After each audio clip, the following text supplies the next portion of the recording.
اهلا وسهلا ومرحبا بكامل متابعيني الكرام مع فيديو جديد، وصفه جديده كما تعودتوا عليا وعودتكم خيامه الهمه والشان. ان شاء الله تكونوا بخير وعلى خير ان شاء الله. اليوم خياتي مع هاد السخانه اليامات هادو ما عندناش نقدو انه نطيبو. ايما انا خممت لكم في كسره محشيه، واحد البنه وواحد لاباط من اروع ما يكون، تجي مقرمشه وتجي رقيقه وشويبه، والحشو ديالها معسل وبنين. ما عندي ما نقولكم. اللي حبت الوصفه ولا اللي حب الوصفه نقولك غير تابع الفيديو من الاول الى الاخير باش هكذا يتوصلك الطريقه مع المقادير وطريقه التحضير باذن الله.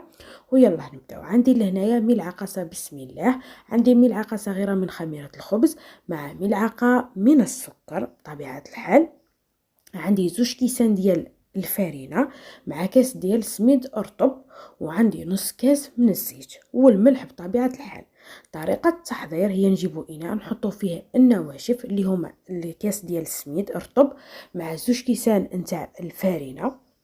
من بعد نعاود نحط لها الخماره والسكر. انا هاد الكونتيتي خرجت لي 4، نتوما حبيتو دوبلو دوبلو اوكي.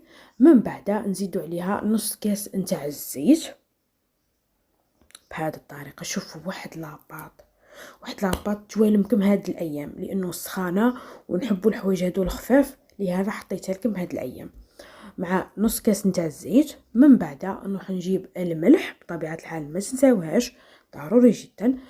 بعد ما نحطوهم نروح نبسس هذاك الزيت، ندخلو مليح في السميد والفارينه. من بعد نجيب الماء الدافي ونبدا نحط فوق الخماره نتاعنا باش تتفاعل. الماء يكون دافي ماشي غليان باه ما يطفيلكمش التفاعل ديال الخماره ديالكم كيما راكم تشوفوا. ولموا العجينه ما تكون سخيه، ما تكون يابسه بزاف. اوكي خياتي، هاي كيما راكم تشوفوا. شوفوا كيف الله يبارك يا خياتي. واحد لاباط ودوك نعطيكم واحد الحاجه تحطوها لها في الاخير، تعطيكم التبساس وتعطيها لكم بنينه بنينه بنينه، يعني روعه. ما كانش اللي يذوقها عندي وما يقول لي شاطي لي لاروسيت، لانه كسره محشيه وما عملتهاش كسره محشيه كيما موالفين معتادين علينا نعملوها خبزه وكل شيء. لا عملتها حاجه شابه حتى في المنظر ديالها شباب. من بعد جبت لهنا لاباط. بعد ما لميتها جبت لهنا نعجن فيها شويه.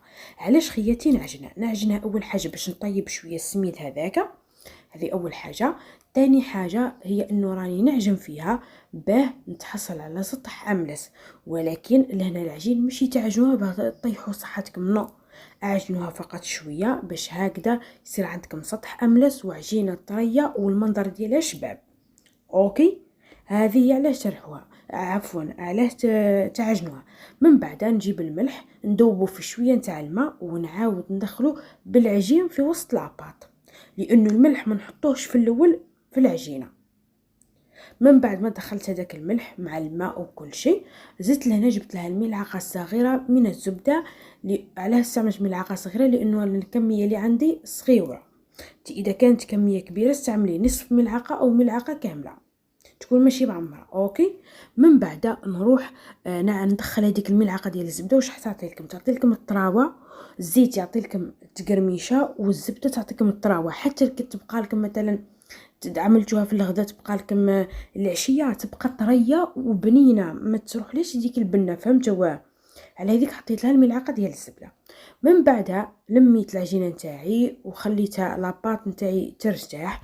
قسمتها الكويرات 4 يكونوا متوسطين الحجم، انا ما همش كبار بزاف وما همش صغار بزاف. شوفوا كيف نلوزهم ونخليهم على جنب مغطيين بطبيعه الحال يرتاحوا، ضروري نغطوهم باه ما يعملكمش القشره اليابسه. من بعد نخدموا التكتوكه ديالنا. واش فيها؟ عندي 4 حبات من البصل اللي يكونوا كبار قطعناهم الى شرائح بهذا الشكل اللي راكم تشوفوا. عندي 2 قرون ديال فلفل حار ضروري جدا. والسر نتاعي بوها نقلي انا الحشو ديال الكسره محشيه وشنو هو، نقليها بالشحمه ديال الكلاوي، يعني نحط الشحمه نخليها تذوب في الزيت هذاك تاع الشحمه، هي اللي تقلى لي فيه البصله والتكتوكه كامل، فهمتوني؟ من بعد نجيب 4 حبات طماطم ولا 5 كبار، قطعتهم الى قطع صغيره، قشرتهم وقطعتهم. مع ملعقه من الطماطم المصبره، التوابل فلفل اسود، فلفل احمر حلو وحار، وشويه نتاع الكركم. هذا واش فيها. جبت المقلاة، حطيت فيها البصله، حطيت فيها القطعه من الشحمه نتاع الكلاوي، ونروح نحط فيها 5 ملاعق من الزيت، ونخلي هذا الشيء كامل، هذا البصل يسقل مليح حتى يتعسل لنا. ضروري جدا تسمعوني. وهذه القطعه نتاع الشحم نتاع الكلاوي راهي ضروريه جدا، وعطات لي واحد البنه وواحد التعسال من اروع ما يكون. هذا لكم لا فيريتي يعني. ما اللي تحب الحار تقطعوا وتحطوا في وسط لافرت. انا عندي الاب نتاعي ما ياكلش الحار، لهذا ما نقدرش نحطوه في الاول، نحطو فقط كي نعود نخدم فيها يعني بريباري فيها. من بعد ما تعسل لي هذاك البصله وتقلالي في الزويته هذيك تاع الشحمه تاع الكلاوي، حطيت فيها الطماطم، وحطيت فيه التوابل اللي حكينا عليهم من قبل، وحطيت فيها الملح والطماطم المصبره، وخليت كل شيء يتقلى على مهله على نار قليله. خياتي التكتوكة باه تجيك مشويبة وتجيك معسلة وبنينة، خلوها تتقلى على نار هادية، يعني على خاطرها. شوفوا كيفاه. ونقلبها ونخليها تتقلى عادي حتى تطيب لي وتشرب لي كامل هذا الماء اللي فيها، ويطيب البصله نتاعي وهذيك الشحمه تذوب، ونتحصل على شكشوكه بهذا الشكل اللي راكم تشوفوا فيه في الفيديو. دوكا تشوفوها. من بعد جبت الكويرات نتاعي، حطيتهم في وسط الساشي باش ما يتعرضوليش الهواء ويدير لي القشره هذيك اليابسه. هاي الشكشوكه نتاعنا، شوف الله يبارك فيها معسله. عندي لاباط جبتها حطيتها في وسط الساشي. عندي لهنا الاجبان اللي عندكم متواجدين في البيت، وعندي الفلفل الحار، وعندي البابي كويسون. نجيب عليه الكويره ونبدا نحلها رقيقه، يعني حلوها لي رقيقه. وفي هذا الوقت راني ديجا شعلت على الطاجين، وانا طيبتها في الطاجين ديال الطين. شوفوا حطيت على بابي كويسون وراني نحل، وما نبقاش هي اللي نقلب في العجينه وراهي تلصق لي. وهذه عملت على البابي كويسون، والبابي كويسون هو اللي نقلب فيه. شوفوا كيف راني ندور فيها عادي، راني حليتها رقيقه يا البنات، حلوها لي رقيقه وما تخمر ما والو. فضيتي الحبه الاولى بريباريتها، حطيها فوق الطاجين طيب لك طول. الطاجين يكون سخون باش هكذا ما تهبط لكمش ليدام وما تجيكمش يابسه. اوكي. بعد ما حليت لاباط نتاعي رقيقه على شكل دائري، جبت لهنا حبه ديال الفرماج الطري، راح نمشيها على نصف دائره. من بعد نحط فوقها البصله نتاعي ديالي بطبيعه الحال، ونزيد نحط عليها الفلفل الحار اللي كنت قطعته مع الفرماج المبشور، ونروح نحطها في البلان تاعي، ونحاول اني نغلق الاطراف جيدا. انا في هذا الوحده قطعه دي الكاميرا، اغلقوها مليح، اضغطوا على الاطراف مليح باه ما تنحلكمش. وهذا هو الشكل النهائي. شوفوا كيف الله يبارك. ونروح نبدا نطيب. انا هذه لهنا هزها لي خويا الطول، ما قدرش يصبر، طيب وحده وكلاها طول، وزدت طيبت لكم انا الدوزيام. شوفوا راني نهزت فيها بالبابي كويسون، ما تعبتني ما والو. خدموا فوق البابي كويسون، شوفوا كيف تخرج لكم الحبه مفينيه، تخرج لكم شابه وطايبه يا خياتي ما شاء الله.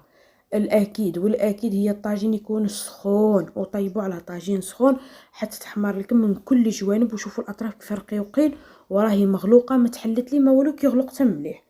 وهذا هو الشكل كما قلت لكم. خويا كلا حبه، بقاو لي 3 هادو بالسيف صورتهم لكم من كثره انهم جاو بنان وجاو حميمرين. الله الله، انا تعرفوني نحب الحاجه الحمراء ونحب الحاجه كي تكون طيبه على قانيها. هذا هو الشكل النهائي. ان شاء الله يا ربي تعجبكم. عطيتكم كامل الاسرار نتاعها، كامل الخبايا نتاعها. ان شاء الله يا ربي تعجبكم، ان شاء الله يا ربي تنجحوا فيها وشوفوها لك كيفاش طايبه من الجهتين بنفس الطريقه. وكما قلتها ونعاودها، طيبوهم على نار تكون عاليه، والطاجين يكون تاع الطين. اذا ما عندكش استعملي تاع الحديد عادي، ولكن تعرفوا تاع الحديد راهو يسخن ليه اكثر من تاع الطين. فهمتوا؟ شوف كيف طيبتها الله يبارك. ودوكا نقطع لكم وحيده باش تشوفوها وتقولوا لي واش رايكم فيها. شوفوا خياتي كيف خرجت لها فرص معسله، الجبن هذاك دابلي وجاتني من اروع ما يكون، يعني احسن حاجه اللي راكم رايحين تجربوها. شوفوا الله يبارك، ما جاتش ناشفه. شوفوا والله راهي قدامكم، يعني ما نهضر. شوفوا كي حليناها رقيقه، ما معجناش. رقيقه جيده بزاف بزاف بزاف، وجات طريه وميمطو مقرمشه من اروع ما يكون، مع كاس ديال الشربات اللي كنت خدمتها مسبقا في الفيديوهات، راهي متواجده. اللي تحب طريقه الشربات ديال القارص عملتها في هذا الصيف، راني صيفه كاملونه بها لانه سخانه وما توالي مني غير شربت نتاع الليمون ولا القارص. المهم عملتها لكم، راهي في الفيديو في القناه، روحوا شوفوها ان شاء الله. وهذا هو الشكل النهائي، ان شاء الله يا ربي تعجبكم. ما تبخلوش علينا من اللايك والاشتراك فضلا وليس امرا، ما عليا غير نقول لكم تبقوا على خير. تهلاو في رواحكم، الى فيديوهات اخرى، الى وصفات اخرى باذن الله. السلام عليكم.